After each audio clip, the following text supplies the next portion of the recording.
Hello students, welcome to the lecture. आज के lecture में आप सभी का स्वागत है। आज हम अपना जो लेक्चर सीरीज है मॉडल्स के ऊपर शुरू करने जा रहे हैं। मॉडल्स होते क्या हैं और ये वर्ब से किस तरीके से डिफरेंट होते हैं, तो पहले हम इस बारे में डिस्कस कर लेते हैं, देन उसके बाद हम मॉडल के बारे में बात करेंगे। तो जो हम मॉडल होता है ना, मॉडल को हम मॉडल वर्ब्स बोलते हैं या फिर इसको हम सिंपली जो मॉडल से रेफर कर देते हैं। अब अच्छा, ये वर्ब और मॉडल इन सब में क्या है, हमने इसकी कैटेगरी क्यों बनाई, पहले आप ये समझिए। वर्ब क्या होता है? तो वर्ब से आप समझते हैं एक्शन, यानी जो भी सब्जेक्ट के एक्शन या स्टेट को रिप्रेजेंट करते हैं, ऐसे वर्ड्स उनको हम किस कैटेगरी में रखते हैं? वर्ब। देखिए, आपको पता है हमने 8 पार्ट्स ऑफ स्पीच पढ़ी हुई है। अब 8 पार्ट्स ऑफ स्पीच के अंदर हमारी एक वर्ब जो है वो भी एक पार्ट ऑफ स्पीच है उसका। अब वर्ब में क्या आता है एक्चुअली, अगर आप बात करें इंग्लिश में, ऐसे कौन से शब्द हैं जो वर्ब के अंदर आएंगे, यानी वो शब्द जो हमारे एक्शन या स्टेट को रिप्रेजेंट करेंगे उनको हम वर्ब के अंदर रखते हैं। अब ये एक्शन और स्टेट किसका होगा? ये जो एक्शन और स्टेट जिसकी हम बात कर रहे हैं, ये हमारे वर्ब के सब्जेक्ट ने जो हमारा एक्शन या स्टेट किया उसकी बात करते हैं हम लोग। तो सेंटेंस के अंदर 2 पार्ट होते हैं, एक होता है हमारा सब्जेक्ट और एक होता है प्रेडिकेट। सब्जेक्ट क्या, जिसके बारे में सेंटेंस बताया जा रहा हो, और सब्जेक्ट के बारे में क्या बताया जा रहा है, ये हमारा प्रेडिकेट होता है, राइट। तो सब्जेक्ट कोई ना कोई स्टेट या किसी ना किसी एक्शन को परफॉर्म करता है और उन्हीं को हम वर्ब से डिनोट करते हैं। अब वर्ब के अंदर भी बहुत सारे पार्ट्स हो जाते हैं। अब अगर हम वर्ब के अंदर स्टेट, एक्शन या ऑक्सिलरी वर्ब की बात करें तो उनसे एक अलग पार्ट होता है जो हमारी नेसेसिटी, पॉसिबिलिटी, एबिलिटी या ऑब्लिगेशन को रिप्रेजेंट करता है। उनको हमने मोडाल की कंडीशंस में रखा है, उनको हमने मोडाल के ग्रुप में कर दिया। तो मोडाल भी एक वर्ब का पार्ट है, लेकिन उसके अंदर हमने मोडाल के अंदर एक कुछ कलेक्शंस को रखा है। वो वर्ड्स ऑफ कलेक्शन क्या रिप्रेजेंट करते हैं? नेसेसिटी या किसी की पॉसिबिलिटी या एबिलिटी या ऑब्लिगेशन। तो जो भी नेसेसिटी, पॉसिबिलिटी या ऑब्लिगेशन को रिप्रेजेंट करेगा वो हमारे मोडाल होते हैं, राइट। तो मोडाल को किस तरीके से हमने ग्रामेटिकली यूज करते हैं और क्या हमारे ग्रामेटिकल रूल्स होते हैं, अब हम अपनी इन्हीं लेक्चर सीरीज के अंदर जानेंगे। तो कहाँ पर किस नेसेसिटी के अकॉर्डिंग हमें कौन सा मोडाल यूज करना है, अगर एक मोडाल को हमने अलग अलग टाइप से यूज करा तो उसका मीनिंग किस तरीके से वैरी करेगा, ये भी हमें देखना है, राइट। तो आगे बढ़ते हैं। तो मैंने आपको बताया जो मोडाल होते हैं। अब देखिए, मोडाल के साथ कोई हेल्पिंग वर्ब नहीं आ रहा है, यानी मोडाल के साथ कोई भी ऑक्सिलरी वर्ब नहीं आता है, जिसको हम हेल्पिंग वर्ब या फिर ऑक्सिलरी वर्ब बोलते हैं। अगर कोई मोडाल के साथ कोई ऑक्सिलरी वर्ब या हेल्पिंग वर्ब नहीं है तो मोडाल खुद ही मेन वर्ब की तरह एक्ट करेगा। ये मैंने बताया आपको। Modal are used to modify the meaning of the main verb in a sentence. कैसे? कि ये एक एडिशनल इंफॉर्मेशन प्रोवाइड करेंगे किसी भी एक्शन या स्टेट के बारे में। तो या और जैसे he need water, right, he needs water, तो उसको पानी की जरूरत है। अब यहां पर ही कैन ड्रिंक वाटर, वो पानी पी सकता है। तो देखो, कैन और ड्रिंक, तो कैन इसकी एबिलिटी को बता रहा है, राइट, और ये ड्रिंक क्या है, इसका मेन वर्ब हो गया। तो मोडाल हमारे इस तरीके से भी काम करेंगे, जो मेन वर्ब के साथ जो होते हैं, जो मेन वर्ब आपकी जो सेंटेंस में प्रोवाइड होती है उसको मॉडिफाई भी करते हैं और उसके बारे में एडिशनल इंफॉर्मेशन। अब एडिशनल इंफॉर्मेशन किसके बारे में दिया जा रहा है? या तो एक्शन के बारे में दिया जा रहा है या स्टेट के बारे में दिया जा रहा है जो हमारा सब्जेक्ट परफॉर्म कर रहा है। तो these verbs are unique in that they have specific characteristics, do not follow the same rule. तो हर एक वर्ब का अपना एक स्पेसिफिक कैरेक्टरिस्टिक होता है और ये सेम रूल को फॉलो नहीं करते कि अगर एक वर्ब के साथ ये रूल चल रहा है तो बी, जैसे बी फॉर्म ऑफ वर्ब के साथ हमने रूल्स पढ़े थे वर्ब के अंदर, वैसे ही सेम रूल्स इनके साथ चलेंगे। इनकी अपनी खुद की एक अलग स्पेशल कैरेक्टरिस्टिक्स होती है। अब मोडाल्स जो हमारे इंग्लिश के अंदर आते हैं वो मोडाल्स कितने टाइप के होते हैं? तो सबसे पहले can, could, may, might, must, will, would, shall, should और टू। तो इसमें से मैं आपको 2 चीजें और बता देता हूं। जो आपने विल और शैल को देखा होगा, ये आपने फ्यूचर टेंस के अंदर भी देखा होगा। तो ये हम फ्यूचर जो हमारे टेंसेस होते हैं उसके अंदर भी हम यूज करते हैं और बाकी इनको हम एज अ मोडाल भी यूज करते हैं। तो हम ये 10 मोडाल हम बेसिकली हमारे एग्जाम में आते हैं, तो हम इन 10 मोडाल के साथ डील करेंगे और ये क्या रिप्रेजेंट करते हैं हम 1 बाय 1 एक एक को समझते हैं, राइट। तो सबसे पहले हम शुरुआत करते हैं मोडाल वर्ब से। तो मोडाल वर्ब क्या हो गया? Is a type of helping verb. ये हेल्पिंग वर्ब की तरह यूज करेंगे। Use to express idea such as ability, possibility, permission और ऑब्लिगेशन। तो ये क्या एक्सप्रेस करेंगे?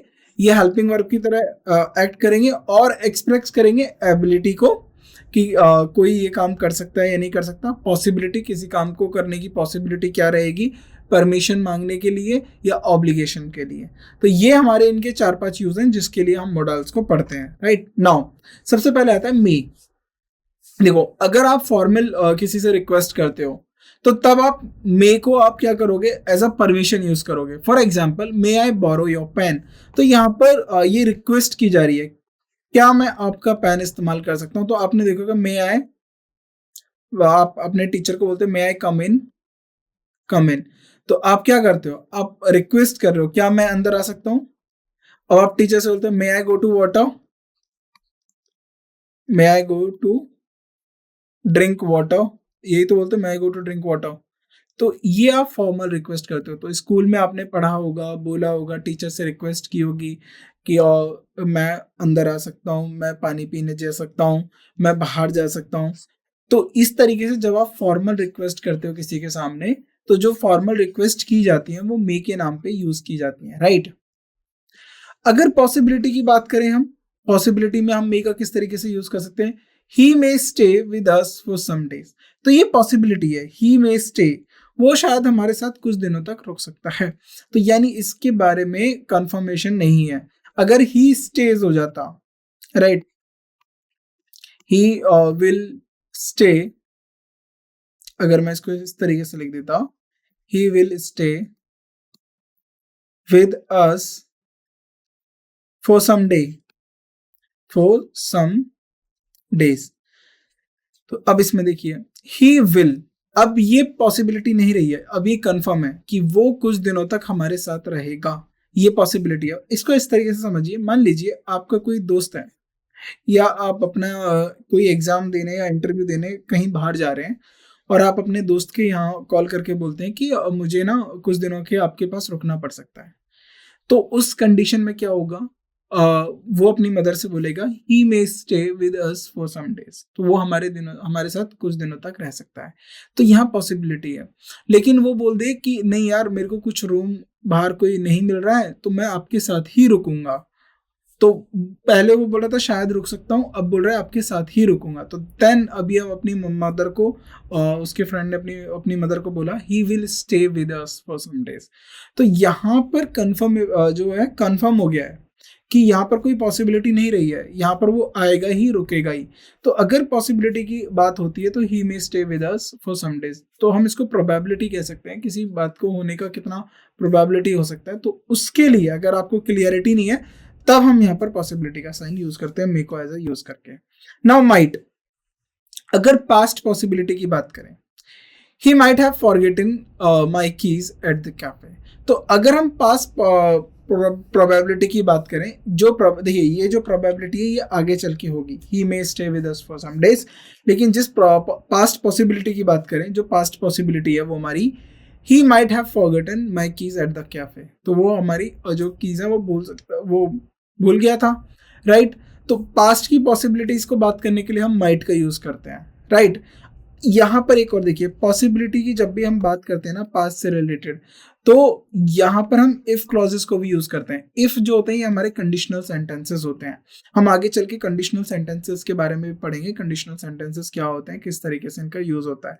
Now if the clouds are salted the rains might come. अगर क्लाउड्स, देखिए इसका मतलब क्या है, अगर क्लाउड्स रुकते हैं, राइट, तो बारिश हो सकती है। तो ये पॉसिबिलिटी है, द रेन माइट कम। अब ये रेन का आना किस बात पर निर्भर करता है, क्लाउड्स के ऊपर निर्भर करता है। तो इस तरीके की जब हम पॉसिबिलिटीज को इफ क्लॉज के साथ कनेक्ट करते हैं, इफ क्लॉज के साथ का मतलब क्या होता है, अगर एक पॉसिबिलिटी ट्रू होगी, देखिए अगर दो पॉसिबिलिटी दे देता हूं मैं आपको, P1 एंड P2, अगर ये ट्रू है, ये अगर कंडीशन होती है, तो ये भी ट्रू होगा, ये भी क्या होगा, ट्रू होगा। अगर दूसरी कंडीशन हमारी फॉल्स होती है, सपोज ये हमारी फॉल्स होती है, तो ये भी फॉल्स होगी, राइट। ऐसा नहीं है कि अगर ये ट्रू हो गया तो ये ट्रू नहीं होगा, नहीं। पॉसिबिलिटी जब हम इफ क्लॉजेस के साथ रहते हैं कि एक के ऊपर दूसरा डिपेंड करता है, राइट। ये बात हमें समझनी है। नाउ नेक्स्ट हम आगे बढ़ते हैं। कैन, कैन के बहुत सारे यूज होते हैं, जिसमें से सबसे पहला यूज पढ़ेंगे हम एबिलिटी के ऊपर। एबिलिटी का मतलब आपकी क्षमता जो बताता है, उसमें हमारा एक कैन का यूज होता है। For example, I can speak English fluently. तो वो क्या बोल रहा है कि वो इंग्लिश बहुत अच्छे से बोल सकता है, फ्लुएंटली बोल सकता है। तो कैन क्या है, एबिलिटी, उसकी एबिलिटी को बता रहा, he can able to speak English fluently. तो वो सक्षम है इंग्लिश को फ्लुएंटली बोलने में, तो ये एबिलिटी हो गया। लेकिन अगर आप इनफॉर्मल रिक्वेस्ट करते हैं, can you drop me the college, अब क्या बात करें कि वो कॉलेज तक छोड़ सकते हो आप, ये इनफॉर्मल है। तो फॉर्मल के लिए याद रखिएगा, फॉर्मल रिक्वेस्ट के लिए आप क्या यूज करते हैं, मे, और इनफॉर्मल रिक्वेस्ट के लिए क्या यूज करते हैं आप, कैन। राइट, तो इनको याद रखिएगा। देखिए कैन, मे, कुड, ये सब जो मॉडल होते हैं ना, इनको आप अपनी डे टू डे कम्युनिकेशन में यूज करिए, ये बहुत अच्छा आपकी कम्युनिकेशन को करेगा।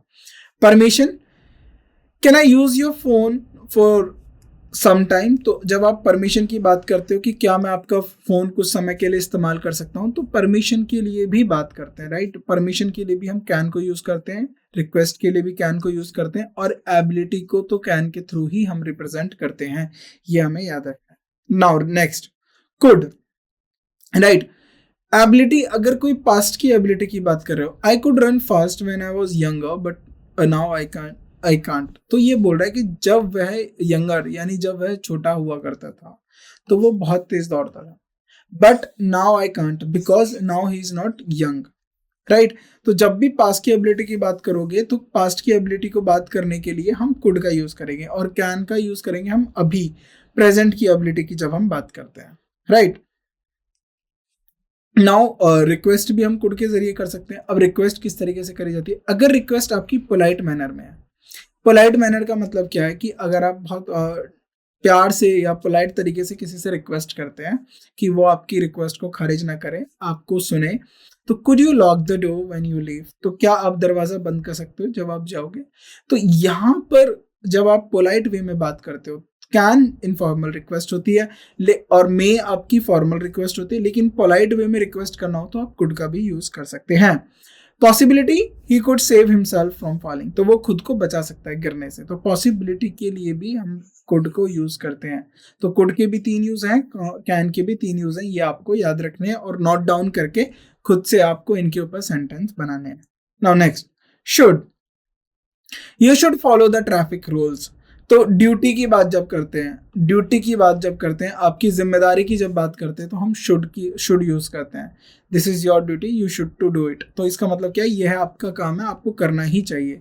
तो जब भी हम किसी को बोलेंगे किसी काम को करने के लिए, तो इसलिए ड्यूटी और या फिर हम उसको बताएं कि उसके कर्तव्य को लेके बात करें, तो शुड को हम यूज करते हैं। For example, one should follow the traffic rule, तो प्रत्येक को ट्रैफिक रूल्स फॉलो करने चाहिए। तो हर एक को, जो प्रत्येक व्यक्ति की बात हो रही है, उनको ट्रैफिक रूल्स फॉलो करने चाहिए, इट्स अ ड्यूटी। अगर एडवाइस की बात करें, you should not eat pizza every night, तो जब भी आप एडवाइस देंगे, आप शुड की फॉर्म में एडवाइस करेंगे, you should not to do this. और जब आपको बोला जाता है कि you please do not waste, या फिर you should not waste your time on mobile phones, तो अपना टाइम मोबाइल फोन्स पे वेस्ट ना करें, राइट। वाइल ऑन, वेस्ट का मतलब होता है जब गेम्स खेल रहे हो या फिर जो आप ऐसी एक्टिविटी कर रहे हो जो आपको इफेक्ट यूज ना करे, पॉजिटिवली इफेक्ट ना करे, या फिर पॉजिटिवली यूज ना पहुंचे किसी चीज का, तो उसको आप मना किया जाता है, right. You should not eat pizza every night, तो अब यहाँ पर क्या एडवाइस दी जा रही है, आपको हर रात जो है पिज्जा नहीं खाना चाहिए, और यहाँ पर किस लिए यूज कर रहे हैं हम शुड को, एडवाइस के लिए। Now second one, next one is would. अगर चॉइस की बात करें, I would prefer tea to coffee, तो चॉइस का मतलब क्या है कि वो टी को प्रेफर कर रहा है कॉफी के ऊपर, राइट। तो जब अगर वो टी को प्रेफर कर रहा है कॉफी के ऊपर, तो यहाँ पर टू यूज करेंगे, प्रेफर के साथ देन यूज नहीं करते। मैं आपको बता देता हूँ, प्रेफर के साथ आप देन नहीं यूज करिएगा, प्रेफर के लिए टू यूज करिएगा, ये ज्यादा अच्छा होता है। आई वुड प्रेफर, मैं टी टू कॉफी, यानी मैं कॉफी की वजह चाय लेना पसंद करूंगा, राइट। तो ये आपको याद रखना है, प्रेफर के लिए जो आप क्या यूज करेंगे, टू यूज करेंगे, नॉट देन, राइट। जब आप कंपैरिजन की बात करते हो तो आपने कंपैरेटिव डिग्रीज पढ़ी है एडजेक्टिव में, तो आप देन यूज कर लेते हो, लेकिन यहाँ पर हमें देन यूज नहीं करना है, हमें टू यूज करना है, प्रेफर के ऊपर टू यूज करना है, right. I would prefer tea to coffee, तो ये चॉइस हो गया हमारा। Request, would you mind lend landing का मतलब होता है उधार लेना किसी से, लैंडिंग मी सम मनी, तो आप मुझे कुछ मनी पैसा या कुछ पैसा उधार दे सकते हो, तो रिक्वेस्ट के लिए भी आप वुड यूज करते हो, would you mind, right. Offer, अगर आप किसी चीज को ऑफर कर रहे हो, would you like to do this, would you like to, आप बोलते हैं ना, और कोई आपसे पूछता है would you like to drink coffee और टी, इस तरीके से, तो आप रिक्वेस्ट ऑफर जब आप प्रेजेंट करते हो, would you like some more milk in coffee, तो वो पूछ रहा है कि क्या आपको कॉफी में और दूध चाहिए। तो जब भी आप ऑफर की बात करोगे वुड की, रिक्वेस्ट की बात करोगे यहाँ पर वुड हो सकता है, चॉइस की बात करोगे यहाँ पर भी वुड हो सकता है, right. Now past of will, अब पास्ट ऑफ विल का पास्ट हम फॉर्म किस तरीके से यूज करते हैं, she said that she would send me all the details by mail, उसने कहा था, राइट। अब ये देखिए सी सैड, अगर आप इसको बात करें, ये जो हमारा सेंटेंस है ये हमारा नरेशन का सेंटेंस है, और नरेशन में भी इनडायरेक्ट, ये राइट, इनडायरेक्ट नरेशन की बात कर रहा है। इनडायरेक्ट नरेशन में किसकी बात कर रहा है ये, सी सैड, राइट। उसने ऐसा कहा था, क्या कहा था, she would send me all the details by mail, तो वो सारी की जो डिटेल्स है वो मेल के द्वारा मुझे भेजेगी, राइट। तो जब भी आप नरेशन में देखिए आई विल, यहाँ कर अगर इसका आप डायरेक्ट बनाए तो ये बनेगा she said I will send you all the details by mail. अब इसका इन्होंने क्या करा है, इन्होंने इसका नरेशन चेंज किया है, इनडायरेक्ट नरेशन में ये बात कही गई है। इमेजिनेशन की बात करेंगे, if I had wings I would fly all over the world. देखिए पास्ट ऑफ विल को हम क्या यूज करते हैं, वुड यूज करते हैं, राइट। तो यहाँ पर यही बोला गया है, पास्ट ऑफ विल को हम क्या यूज करते हैं, वुड यूज करते हैं, ये याद रखिएगा, राइट। इमेजिनेशन की बात करें, इमेजिनेशन का मतलब होता है कि जो रियल लाइफ में एग्जिस्टेंस नहीं करता है, तो अगर वो हमारी इफ क्लॉजेस के साथ हम किस तरीके से सेंटेंस बनाते हैं, इफ आई हैड विंग्स, अगर मेरे पास विंग्स होते बट रियलिटी में उसके पास नहीं है, तो यही इमेजिनेशन है। आपने वो काम नहीं कर रहे हो या नहीं कर पाए जो आप करना चाहते थे, वो इमेजिनेशन हो गया, बस इंग्लिश में इतना याद रखिएगा। तो इफ आई हैड विंग्स, अगर मेरे पास पंख होते, I would fly all over the world, तो मैं पूरी धरती या पूरे वर्ल्ड में फ्लाई करता, उड़ता। तो लेकिन एट प्रेजेंट नहीं है इसके पास विंग, तो if I had wings I would fly all over the world, तो ये क्या है, इमेजिनेशन को बता रहा है, अगर ऐसा होता तो ऐसा होता, राइट। तो ऐसा है नहीं, इसलिए ये भी नहीं है, ये कंडीशन भी नहीं है, राइट। तो इमेजिनेशन को रिप्रेजेंट करेगा। Now next is must, we must get up early and start our waste, तो ये क्या है, ये नेसेसिटी को बताता है। नेसेसिटी का मतलब क्या होता है, जरूरत, और एबिलिटी को कौन बताता है, कैन। तो नेसेसिटी को कौन बताएगा, must, right. We must get up early, यानी हमें सुबह जल्दी उठना चाहिए, एंड स्टार्ट अवर वेज, और उसको अपने तरीके से शुरू करना चाहिए। स्ट्रॉन्ग डिटर्मिनेशन, स्ट्रॉन्ग डिटर्मिनेशन को भी मस्ट बताएगा, I must have my own way to get success, right. तो जब भी स्ट्रॉन्ग डिटर्मिनेशन नेसेसिटी की बात होगी तो must. Strong obligation, I must apologize for his mistakes, he must apologize, तो ऑब्लिगेशन है उसको जरूर माफी मांगनी चाहिए अपनी गलतियों की, तो ये हमारा ऑब्लिगेशन। ऑब्लिगेशन, डिटर्मिनेशन और नेसेसिटी को कौन बताएगा, मस्ट, राइट। और टू, मोरल ड्यूटी को, अगर कोई मोरल ड्यूटी है, right, we ought to help poor and needy, तो यहाँ पर क्या होता है, we ought to help poor, यानी गरीब की और जरूरतमंद की मदद करनी चाहिए, तो ये हमारी मोरल ड्यूटी को बता रहा है, ऑट टू, राइट। तो ऑट टू हमारा किसको बताएगा, मोरल ड्यूटी को। और यूज टू देखिए अपनी पास्ट एक्सपीरियंसेस या अपनी पास्ट हैबिट के बारे में बताते हैं जो कि आप अभी कर नहीं रहे हैं। जैसे फॉर एग्जांपल पास्ट हैबिट या पास्ट एक्सपीरियंस को लेके, when I was kid I used to eat a lot of chocolates, तो यानी इसका मतलब क्या है कि जब मैं बच्चा था तो मैं बहुत सारा चॉकलेट खाता था। I use to live in London, ऐसा भी आपने सुना होगा, मैं लंदन रहा करता था, तब की बात है ये, राइट। सो जब भी हम पास्ट एक्सपीरियंस या पास्ट की हैबिट की बात करते हैं तो हम यूज टू का यूज करते हैं। So when I was kid, जब मैं छोटा था, right, I use to eat lot of chocolate, तो ये इसका पास्ट का एक्सपीरियंस है या पास्ट की हैबिट है कि ये बहुत सारा चॉकलेट खाता था जब ये छोटा था। नाउ अगर प्रेजेंट हैबिट की बात करें, I am use to walking till death, यानी मैं अभी तक काम कर रहा हूँ, तो यानी वो पहले से लेके अभी तक काम कर रहा है, तो ये प्रेजेंट तक की बात बता रहा है, I am use to walking till date, right. Now अब हमने कुछ क्वेश्चंस पढ़े, कैन, कुड, अब मान लीजिए हमने इनके एग्जांपल्स पढ़े, इनकी पॉसिबिलिटीज पढ़ी, तो अब हम इसमें क्या करना है, हमें इनके ऊपर क्वेश्चंस डिस्कस करने हैं। अब हमें क्वेश्चंस करने हैं, सी अगर अब अब इसको हम दोबारा से रिफ्रेश कर लेते हैं, क्योंकि ऐसे कैन, कुड और शुड इस तरीके से हम इनके ऊपर क्वेश्चन डिस्कस करेंगे और हमें पता होना चाहिए कि इनका मीनिंग क्या है, राइट। तो अब हम बारी बारी से शुरू करते हैं। तो सबसे पहले क्विक रिवीजन कर लेते हैं कि कुड का मतलब क्या होता है, कैन का मतलब क्या होता है। तो क्विक रिवीजन, कैन किसको रिप्रेजेंट करता है, एबिलिटी की जब भी बात होगी कैन रिप्रेजेंट करेगा, रिक्वेस्ट की बात होगी तब भी कैन रिप्रेजेंट करेगा, और परमिशन की बात होगी तब भी। और रिक्वेस्ट यहाँ पर किसकी बात हो रही है, रिक्वेस्ट यहाँ पर इनफॉर्मल की बात हो रही है। अगर इनफॉर्मल रिक्वेस्ट होगी तो हमारी किसकी बात होगी, कैन की बात होगी। एबिलिटी की बात होगी तो कैन की बात होगी, और परमिशन की होगी तो हमारी कैन की बात होगी। कुड की किसकी बात होगी, कुड हमारा एबिलिटी बताएगा, पास्ट की एबिलिटी को बताएगा, रिक्वेस्ट को बताएगा और पोलाइट बिहेवियर को बताएगा, राइट। ये हमारा किसको बताएगा, कुड, और पॉसिबिलिटी को बताएगा। तो अब हम इस पे क्वेश्चंस करते हैं। Now you dash play with Sameer, right, after you do your homework. तो अब उससे बोला गया है कि तुम समीर के साथ खेल सकते हो जब आप अपना काम कर लो, अपने होमवर्क खत्म करने के बाद, राइट। तो यहाँ पर आएगा कुड आएगा या कैन आएगा, यहाँ पर आएगा कैन। क्यों, क्योंकि कुड हमने बताया कि पास्ट की चीजों के लिए बताया जाता है। देखिए यहाँ पर, देखिए कुड जो होता है हमारी पास्ट की एबिलिटी को बताता है, रिक्वेस्ट यहाँ पर हो नहीं रही है, पॉसिबिलिटी यहाँ पर हो नहीं रही है, तो यानी उससे बोला गया तुम तब खेल सकते हो जब आप होमवर्क कर लो। तो ये प्रेजेंट मोमेंट की बात करेगी, तो you can play with Sameer, तुम समीर के साथ खेल सकते हो जब आप अपना होमवर्क खत्म कर लो तब, राइट। तो यहाँ पर जो सिचुएशन है, ये तो या तो फ्यूचर की सिचुएशन के बारे में बात हो रही है। अब देखिए ये खेल कब सकता है, जब अपना काम खत्म करेगा तभी तो खेलेगा। तो यहाँ पर ये प्रेजेंट या फ्यूचर की बात हो रही है, इसलिए हम यहाँ पर कैन को यूज करेंगे, right. You dash get there in time if you hurried up. तो see, if you hurried up, right, अगर यहाँ पर बोला गया कि अगर ये कंडीशनल है, और कंडीशनल है पॉसिबिलिटी को शो कर रहा है, कंडीशनल सेंटेंसेस पॉसिबिलिटी को शो करते हैं, और आपने यहाँ पर देखा होगा कुड पॉसिबिलिटी को कौन सेव करता है, हमारा कुड बताता है, परमिशन, रिक्वेस्ट, एबिलिटी बताता है। तो कंडीशनल सेंटेंसेस हमारी पॉसिबिलिटी होता है। You could get there in time, तो यहाँ पर हमारा क्या हो जाएगा, कुड आ जाएगा। Now do you think dash help me in this task. तो तुम सोचते हो क्या वो मेरी हेल्प करेगा इस टास्क में।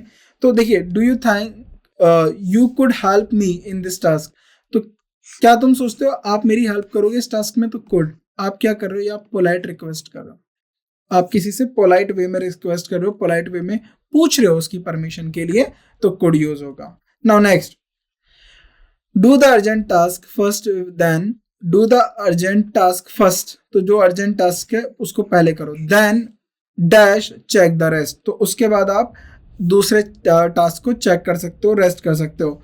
तो ये किसी स्टेटमेंट की जो बात हो रही है, ये हमारी आगे फ्यूचर के रेफरेंस को लेके बात हो रही है।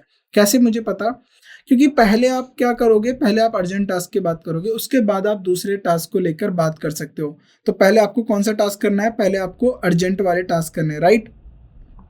तो अर्जेंट वाले टास्क करने, तो इसीलिए यहाँ पर कैन कुड नहीं आएगा, यहाँ पर आएगा can, then you can check the rest, बाद में आप उसके दूसरे टास्क देख सकते हो।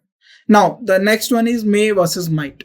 अब मे क्यों यूज हो रहा है और माइट क्यों यूज हो रहा है, पहले हम ये देख लेते हैं। तो मे और माइट को आप समझ लीजिए दोबारा। मे परमिशन के लिए, अगर फॉर्मल परमिशन है उसके लिए, पॉसिबिलिटी है उसके लिए यूज करेंगे आप। माइट पास पॉसिबिलिटी के लिए यूज करेंगे, और पॉसिबिलिटी कंडीशनल पॉसिबिलिटीज के साथ भी आप माइट यूज करते हैं, right. Now the next question is, it dash be better if you weighted for a few minutes before calling the police.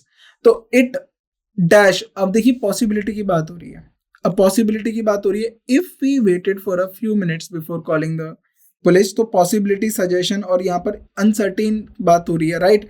Waiting time को लेके हो रहा था, यहाँ पर माइट आ जाएगा, इट माइट बी बेटर, ये सही रहेगा अगर हम थोड़ा इंतजार कर ले, या if we wait for a few minute before calling the police, तो पुलिस बुलाने से पहले हम थोड़ा इंतजार कर लें, ये सही रहेगा, right. Now next is, the doctor dash ask you to stay a little longer. तो डॉक्टर ने क्या करा है, पॉसिबिलिटी बताई है, राइट। यहाँ पर जो बात हो रही है ना, पॉसिबिलिटी इन द फ्यूचर की बात हो रही है, तो doctor may ask you to stay a little longer, तो वो आपसे पूछेगा may ask you to stay a little longer, dash I have a look at those documents. तो यहाँ पर देखिए मे आई हैव लुक, तो यहाँ पर मे आई हैव लुक, क्योंकि आप यहाँ से प्यार से किसी से रिक्वेस्ट कर रहे हैं, परमिशन मांग रहे हैं टू डू समथिंग।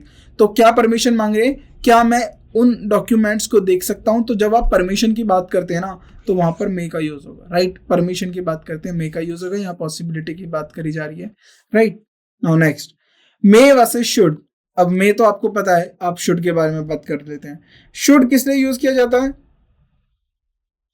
शुड हमारा duty, one should follow the traffic rules, तो ड्यूटी एडवाइस के लिए यूज किया जाता है, राइट। और किसके लिए यूज किया जाएगा शुड? ड्यूटी और एडवाइस के लिए। और मे दोबारा देख लेते हैं, मे परमिशन और पॉसिबिलिटी के लिए यूज किया जाता है। Now next question, now see, you dash not smoke indoors, it is illegal. तो आपको क्या चाहिए? You may not smoke indoors because it is illegal, या फिर यू शुड नॉट स्मोक। तो अगर आप यहां पर देखें शुड को, ड्यूटी है कि आपको ये फॉलो करना चाहिए, या फिर आप किसी को एडवाइस कर रहे हो वो बताना चाहिए। तो यहां पर आ सकता है यू, देखिए यहां पर you should not smoke indoors भी हो सकता है, इट इज इलीगल, और you may not smoke indoors हो सकता है, क्योंकि ये भी it is illegal. May not यहां पर हम इसलिए यूज कर सकते हैं क्योंकि यहाँ पर प्रोहिबिशन की बात हो रही है। प्रोहिबिशन का मतलब होता है निषेध, किसी चीज को करने की जरूरत है। तो यहाँ may not, should not, right. You dash not be so mean to your brother, he is just trying to help you. तो आप, अब वो एडवाइस कर रहा है कि आपको अपने ब्रदर के साथ मीन नहीं होना चाहिए। You should not be so mean to your brother, right. आपको अपने भाई के साथ मतलब ही नहीं होना चाहिए, क्योंकि वो आपकी मदद करने की कोशिश कर रहा है, राइट। तो यहाँ पर क्या हो रहा है? तो यहाँ पर ये उसकी बात कर रहा है, राइट। शुड नॉट एडवाइस कर रहा है। She dash go to the hospital, she is ill, she should go to the hospital. Should क्यों? क्योंकि यहाँ स्ट्रॉन्ग रिकमेंडेशन की बात हो रही है। आप किसी को एडवाइस कर रहे हो कि नहीं आपको हॉस्पिटल जाना चाहिए, उसको हॉस्पिटल जाना चाहिए। She should go to the hospital because she is ill, वो बीमार है, राइट। तो I think dash do your work, I think you should do your homework.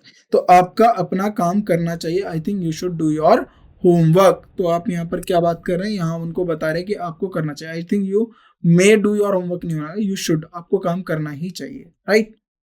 Now next, will और वुड। अब आपको पता है विल और वुड का हमें क्यों यूज करना है। विल, आप वुड को देख लीजिए एक बार। विल जो होता है, वुड जो होता है आपका, वुड प्रेफर के लिए यूज होता है, लाइक चॉइस के लिए होता है, रिक्वेस्ट के लिए होता है, और किसके लिए होता है? ऑफर के लिए होता है। और पास्ट जो हमारा विल का यूज होता है, पास्ट विल को हम यूज करते हैं, और इमेजिनेशन के लिए यूज होता है, right. Now question is dash you like to have a cup of tea, would you like to have a cup of tea. ये तो अभी हमने डिस्कस किया है, ये इन्विटेशन या ऑफर की बात कर रहा है।